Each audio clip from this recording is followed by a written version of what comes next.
And welcome to a brand new episode of The Rundown with Ramon. Glad you're here today to join us. I'm Ramon Ray, publisher of zoneofgenius.com, and you're here for a treat today.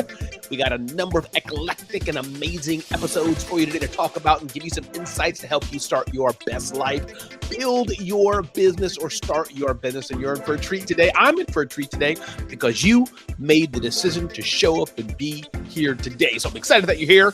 We got a lot on the docket today. We're going to talk about perfection, or the opposite of perfection, from Seth Godin, always getting advice from him. Security tips. We're going to talk about Apple's new password manager and why that's important. How saying yes to opportunities helped make this entrepreneur $1 million in their first year. A neuroscientist is more efficient than ever after making 3 simple changes that take advantage of when her brain works best. We're going to talk about how small businesses can score big marketing wins without that much money. 4 things you can do to protect your business during a recession. Associated Press writes almost all small businesses are using AI and it's working and helping. How to turn down work without feeling guilty, writes Jason Pfeiffer. 3 unexpected ways AI is going to change your business. And if we have time, we'll get into it. How you can sleep better. Again, I'm glad you're here today. This is The Rundown with Ramon, a brand new episode for you today. We got a lot in store for you, so sit back, relax, buckle up, and get ready for the show to start.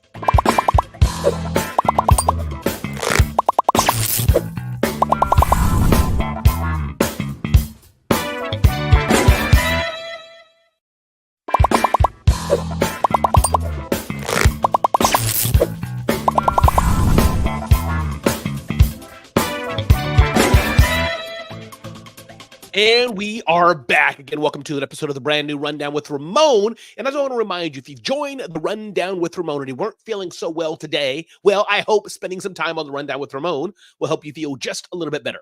If you joined the Rundown with Ramon today and you're feeling ecstatically great, well, I'm glad you're here and I can be a part of your ecstatically great day. I started 5 companies, sold 3 companies, and I'm here to help you get to the next level by giving you a few tidbits and tips for today to make your day a bit better. So without further ado, let's get with it right now. Ding, ding, ding, ding, ding, ding, ding. Seth Godin, one of my best authors and thought leaders who talks about all kinds of topics, small business, freelancing, strategy, marketing, and just life and more, writes here the opposite of perfect. It's something that I think we should all hold on to and listen. Seth Godin writes, the opposite of perfect, it's not junk. No, the opposite of perfect is meets spec. Useful, on time, productive, valuable. By definition, good enough is good enough. If the spec isn't what you need, change the spec. But perfect is unattainable, and perfect is a place to hide. There's a lot of deep meaning in it. I'm going to read that last paragraph again. By definition, good enough is good enough. If the spec isn't what you need, change the spec. But perfect is unattainable, and perfect is a place to hide. What that means, Seth Godin is saying, oftentimes we're waiting for perfect to come, not because we're waiting for perfect to come, but because we're scared. We're afraid of launching because what will others say isn't really good enough. And Seth Godin admonishes us, don't wait for perfect, because perfect will never come. Even doing this show, I iterate, it evolves. It's getting better and better and better, but it's not always perfect. As I did the show just now, I played a little intro clip twice by accident because I had it on loop by accident. I didn't crumble and say, oh my God, no, I got to do it over again. No, I said, you know what? It's good enough for the Rundown with Ramon audience. So I want you to think about that next time before you begin to not do something and you think, should I not do it? Should I do it? No, my vote is you should do it, because for perfection is never coming, but I bet it absolutely is good enough. Ding, ding, ding, ding, ding, ding, ding. Apple has a password manager out. In fact, ironically, I just bought a new phone for my wife for her birthday. We got a used Apple iPhone 14. No need to pop up to buy the latest phones all the time. But interesting, Apple's password has had password management built in for some time, where it would remember your passwords and you would type in your password, pop a little screen, come up and say, do you want us to remember this for you? But now I believe it's evolved, writes the Wall Street Journal. It's evolved beyond that into a full-fledged password manager, giving you the option to give you fresh passwords you can use that are more complex and letting you store them and really managing the passwords for you. And so Joanna Stern of Wall Street Journal says, yeah, we should start using it. But the bigger picture here is not just Apple's password manager, because now it's free and you can set it up and it's easier to do it. Apple's making it a lot easier. Security is so important with the advent of AI, with your airline boarding passes on your phone, with your banking on your phone, with your lock to your hotel on your phone, with the cameras to your house on your phone, with all the relationships you have on your phone. More than ever is it important to be secure. And password managers are one way that you can do that. So I encourage you, if you're not using a password manager, if you're not enhancing your security by being as secure as you can, getting over a little cold, by being as secure as you can, you are missing out. Hackers want to attack you. Hackers want to get your data. Hackers want to get your information. One way to help them not do that is with a password manager, because it gives complex passwords for each login you have, and you're never going to remember ABC asterisk at dog entry ampersand exclamation mark double asterisk number 2. You're not going to remember it. But a password manager, 1, helps you have more complexity to it, and then 2, helps you remember what it is. Dr. Dana is here. Dana Austin, glad you're here. Dr. Dana says password management is needed with so many multiple passwords to remember. You're right. And again, those who have the same passwords, Dr. Dana, across all platforms, that's what hackers want, because then they have an easier way to hack into your account. So I encourage you, if you're not yet using a password management tool, it's time to get on the ball and to definitely consider that. Again, my name is Ramon Ray. You've been listening to The Rundown with Ramon. So welcome aboard. Ding, ding, ding, ding, ding, ding, ding. How's saying yes to every opportunity help my startup make $1 million in the first year? When I saw this story on Entrepreneur, I was like, wow, what can we learn from this? And here's the writing from Rob Grazioli. Early stage entrepreneurs gain valuable intuition by embracing opportunities and saying yes.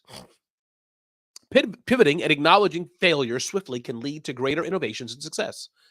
Collaboration, discovering individual strengths, and finding a niche are critical components of startup growth. Here's the lesson I'm getting from this. I'm not even going to read the whole article because I identify with this. We can grow up in safety and security and wondering, Iman, glad you're here. What's going on? Glad you're here, Iman. Welcome to the Rundown with Ramon. We can say no to opportunities and wait and wonder, is it for us or not? But I found saying yes more often, especially to things that are within my wheelhouse, things that might work out and where the risk is low. I've had so many opportunities happen to me. And I encourage you to consider saying yes more. Yes, we have to be careful of our time. Yes, we don't want to waste our time. Yes, we don't want to just give. Hey, Phyllis, George, good day to you. Glad you're here. Good day, Phyllis. Glad you're here. And we can be cautious approach. But I found for me, saying yes as often as I can is so beneficial. Because the no, assuming there's minimal risk, saying no, that could be more of a risk, but especially if it's a minimal way that I can add value, minimal way I can help, saying yes, you never know the opportunity around the door. Even the show here, Rundown with Ramon, which is growing, how honored I am to be on this platform, going across multiple platforms. I'm saying, wow, what an opportunity. And because I said yes. And I encourage you saying yes more often and then evaluating what works, evaluating what doesn't work. That is the key to success. Oftentimes we say no too many times for a variety of reasons. Maybe we've been burned in the past, but maybe it's time to let it go and open up more. What do you think? Is it time for you to say yes more? Is it time for you to be more open to opportunities? Are you losing opportunities because you're saying no too much? Again, everybody, my name is Ramon Ray. This is the Rundown with Ramon, and I hope you're enjoying this episode. Ding, ding, ding, ding, ding, ding, ding. A neuroscientist is more efficient than ever after making 3 simple changes that take advantage of when her brain works best. This is interesting, writes Kim Schuetz. She says, a 9-to-5 working day can block creativity and deep focus, a neuroscience says.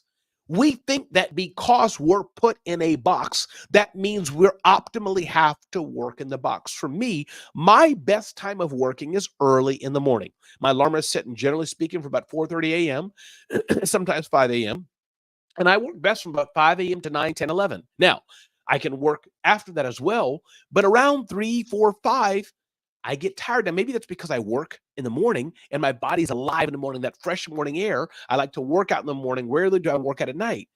And so my question for you is, do you know when your brain works best? If you're able to find when does your brain work best? When does Dr. Dana's brain work best? When does Iman's brain work best? When does Phyllis's brain work best? You may find yourself optimizing your life in ways you never thought you could do. Ask yourself, hey, Deborah, glad you're here. Good day, good day, good day to you, Deborah. Glad you're here. Ask yourself, when does your brain work best, and optimize for that. Whether you're listening to this in the middle of the night, listening to this in the middle of the day, listening to this in the morning time, whichever time zone you're in watching this, when does your brain work best? Dr. Dana says her brain works best in the morning. That's great. My wife is a night owl. Her brain works best at night. She comes alive at 1 a.m. in the morning. Me, I'm asleep. Get ready to wake up 3 hours later.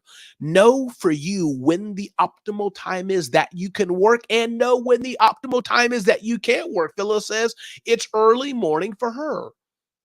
The article says the brain is primed to do certain types of work at certain times of day, according to Mithu Storoni. Storoni shared 3 things she does to work more efficiently than ever before. 1, scheduling tasks around your brain rhythm. If you know you have intense work to do, maybe for you, early morning is best. Maybe for somebody else, late at night is best. I know when we have guests over and it's late at night, my wife or others, oh, Ramon, let's get the work done. I'll sit in the couch and do nothing. I can't help you. I can, but I choose not to. But yet early morning, 4 a.m., 5 a.m., 6 a.m., 7 a.m., where people are asleep after Thanksgiving, after Christmas, after parties or get-togethers we have at our house, that kitchen is cleaned within 30 minutes because I'm a morning guy. Article says she does something creative when she has a mental block. When Storani hits a wall, she leaves her desk and does something creative. Next point here, shut off all potential avenues of incoming information. What was so nice about me being not so well and a bit sick the last day and a half was I just sat on the couch and did nothing. My brain could wander and I could just think, and it was refreshing. So know when you work best. It seems like many people here, Dr. Dana, Phyllis, Deborah saying early morning is best for them, and that's good. Others, it could be night or it could be a mix. For me, definitely it's early morning. Again, welcome to the Rundown with Ramon. I'm glad you're here today. Take a screenshot, take a selfie if you're watching this right now. Share it with others. Comment. Let people know you're watching the Rundown with Ramon. Share it out. I'd appreciate that. And you'd appreciate that when you have something good you want to share it with others. Again, I'm glad you're here today. Ding, ding, ding, ding, ding, ding, ding. How small businesses can score big marketing wins without much money. We are always in a battle of how do I get more customers, or how do I keep the ones we have? How do I increase my revenue, or even better, how do I increase my profitability? An interesting dilemma that small businesses face. Article here written by Francis Dodd, how small businesses can score big marketing wins without much money. It doesn't take a lot of money to succeed in marketing. Tip number one, find unexpected, non-internet places to reach customers. What are places you can reach customers that are different places? Number 2, hand out free swag. It's great advertising in some cases. Be careful of that. You can lose money. Number 3, increase your visibility with giveaways. Offer to giveaway stuff. I was thinking of doing giveaways for the Rundown with Ramon. Maybe I'll have some Rundown with Ramon bag or hat or t-shirt or something. But offer some giveaways to increase your visibility. Share milestones from your personal life with customers. Share milestones from your personal life. Get personal. I think getting a little more personal. I shared a picture of my daughter getting married recently that got almost 1,000 comments, which is big for me. Number 5, make your customers feel seen even when it costs you something. What do you do to make your customers feel seen? Let them know, Dr. Dana, that you appreciate them. Let them know, Deborah, that you're glad they're there. Let them know, Phyllis, that you're glad they're a part of your circle. Number 6, give people something to photograph. Make it memorable. Why do you think if you've been to On the Border with the Carolinas, They have that little Mexican themed thing with the sombrero and all that. If you've been there, things that are really big or extra large that are photographable. Volunteer your space or services for buzzy opportunities. If you got a nice space, volunteer and let people come up to your space and use it. These are ways you can get more visibility. Doesn't take a lot of money at all. It just takes intent. Going back to the time frame, I love what Dr. Dana saying. I accomplished the most meaningful in 5 hours than an 8-hour day. Absolutely, Dr. Dana. Same for me as well. Same for me as well. I'm a morning person. I can get much more done. Set my alarm for 5 a.m. I get a good night's sleep. Go to bed about 11 or so. And I'm up early in the morning. I can rock it, have my devotions, do my workout, and then get on my computer and start to work whatever I got to do. Let me grind for a few hours. I am good. I'll be more productive than anybody is in an 8 to 10 hour day. And I agree with you. I can do it in 5. Again, everybody, glad you're here today on The Rundown with Ramon. Ding, ding, ding, ding, ding, ding. 4 things you should do to protect your business during a recession. Recessions are going to go. Recessions are going to come. Money's going to get tight. Money's not going to get tight. What are we going to do about it? 1, strengthening customer relations. What are we doing to be more purposeful and build relationships with each and every one of the customers that we have to get closer to us so we are in top of mind with our best customers?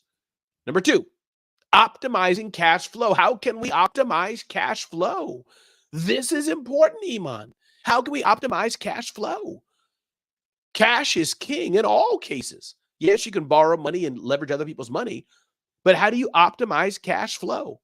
Number 3, enhance operational efficiency. One of the game changers of me and you, of you in the next business, is how we're able to maximize our efficiency. You look at some of the best companies in the world, whether it's the Teslas or the Apples, whatever, they're growing and they're doing it. One thing they look on is how efficient is our operations. You need to do the same even as a very small business owner. Overhead costs. What are the ones we can cut? How can we maximize profitability? Are we leveraging the staff we have as best we can? Are we investing in our employees? Are they happy to be there? Or are we listening to their needs? Especially in the case of recessions and more, what are the things that we can do to take things to the next level? We have to crunch down oftentimes, but that's an opportunity for our business to grow. Again, I'm glad you're here on The Rundown with Ramon. My name is Ramon Ray, started 5 companies, sold 3 companies, authored 5 books. Get to know me better at RamonRay.com. Get to know me better at zoneofgenius.com. Let's keep moving on today with our Rundown with Ramon. Ding, ding, ding, ding, ding, ding. Almost all small businesses are using a software tool that is enabled by AI, writes the Associated Press. My friend May Anderson writes this article. In a survey by the U.S. Chamber of Commerce and Teneo, nearly every small business, 98%, said they're utilizing a tool that is enabled by AI. Some of these businesses are using tools directly like ChatGPT or Claude or other tools, but many of them are using tools that have AI embedded, like Rev.com, getting AI-powered transcripts, like QuickBooks, AI embedded in, like Zoho, AI embedded into that. AI allows small businesses who many times do not have the staff or resources of their computers to punch above their weight. Absolutely. The question is up to us. Are we going to leverage it? Are we going to use it? Randy, who owns a San Diego web design agency with 7 staffers, found the right AI tool for his business by trial and error. He found a few different types of tools before settling on tools including Conversion.ai and Copy AI to generate blog posts, email newsletters, and social media content. This works. This survey found that 91% of small businesses using AI say it will help their business grow in the future. AI is a game changer, bottom line. I'm seeing here Jasper's one tool used, Surfer SEO is another tool used. AI is a powerful tool that can help take our business to the next level. And operational efficiency is part of that, Iman, for sure. And I encourage you, if you're not leveraging the power of AI directly in your business and you're not leveraging the power of AI embedded in the tools that you probably already using, Salesforce, Zoho, QuickBooks, and more, you're missing out. So I encourage you, see what you're doing that AI can do more, especially if you have lots of data, even in a spreadsheet, PDF documents. Throw that sucker up to AI and let it compress, condense, and make you smarter with it. Again, my name is Ramon Ray. This is The Rundown with Ramon. Ding, ding, ding, ding, ding, ding. How to turn down work without feeling guilty. Writes my friend Jason Pfeiffer. I'm in his coaching program. Talks about LegalZoom. They saw lawyers using LegalZoom more and more and more. So they started a new tool called, what's the name of this? Proxy Law. It didn't take off. They took all the focus on the proxy law, took the focus off the main core product, LegalZoom. And the co-founder of LegalZoom says, one of the things you should get good at is saying no. Sometimes there are opportunities we want to say yes to, and I said that in my earlier segment, but guess what? Some opportunities you should be saying no to. You don't have to be nasty about it. You don't have to be mean about it, but there are ways and opportunities that you may need to be selfish for yourself to be where you need to be, to grow what you need to grow, to get new opportunities. And by saying yes to everything, I know I'm speaking out of both sides of my mouth, you may not be where you need to be. So the next time you want to say yes to something, you need to be a little selfish and see, should I be doing this or should I not? That's the way to get to the next level in your business and in life. Everything does not have to be a yes. Going back to this topic of AI, U.S. Chamber writes about that 3 unexpected ways AI will change small business. U.S. Chamber writes about that. Service-based business owners will clone themselves to be available to clients 24/7. I think so. Yes, employee training will happen faster and in more engaging ways. Small businesses will be better equipped to compete with bigger industry players. I'm seeing that now. Our small little agency is growing. We're able to serve clients in more ways as possible. Partly and largely due because of AI. I can scale myself. How are you using AI in your business? Iman jumps in here. The adaptability and embracing the technology, including AI, is a big part of the success of every business. Thank you, Iman. Absolutely. Also, Iman writes in here and saying, operation efficiency can make or break your business. I'm encouraging you. I'm in the streets with you, doing the things too, growing my business as well. And AI, for sure, is a game changer. We'll close on this. I want to touch on something about sleep. Can't sleep? Try this proven alternative to medication. Many people can't sleep, have insomnia, which is a huge, huge thing. But there's something called cognitive behavioral therapy for insomnia, CBTI. This is not medical advice. I'm reading here what I read in the New York Times. But I wanted to let you know that if you can't sleep and it's hard for you to get to sleep, something called CBTI, which you may want to look at, may help. And what is CBTI? Well, it's about talking about daytime naps, behaviors that inhibit sleep, using digital devices before bed, replacing them with more effective ones like sticking to a consistent wake time, and other things that happen, addressing anxieties, negative beliefs about sleep. So what's interesting about this, I like this, is because this is nothing about medical technology. It's nothing about medicine. Sometimes we think that we...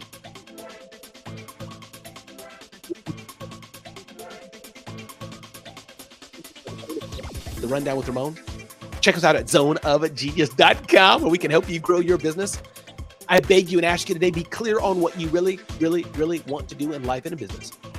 Ask yourself, do you even want to be in business? Because if not, what a horror show it can be. Are you hungry enough to get to where you need to be and wake up consistently and do the things you need to do? What is your pricing like? Premium or cheap? Your mindset is absolutely everything. And ask yourself, what do you do best? This is what it means to grow and get to the next level. My name is Ramon Ray. Get to know me better at RamonRay.com. Get to know me better. Check us out at zoneofgenius.com. And I'm so glad you're here today on The Rundown with Ramon. Be blessed and have an amazing, amazing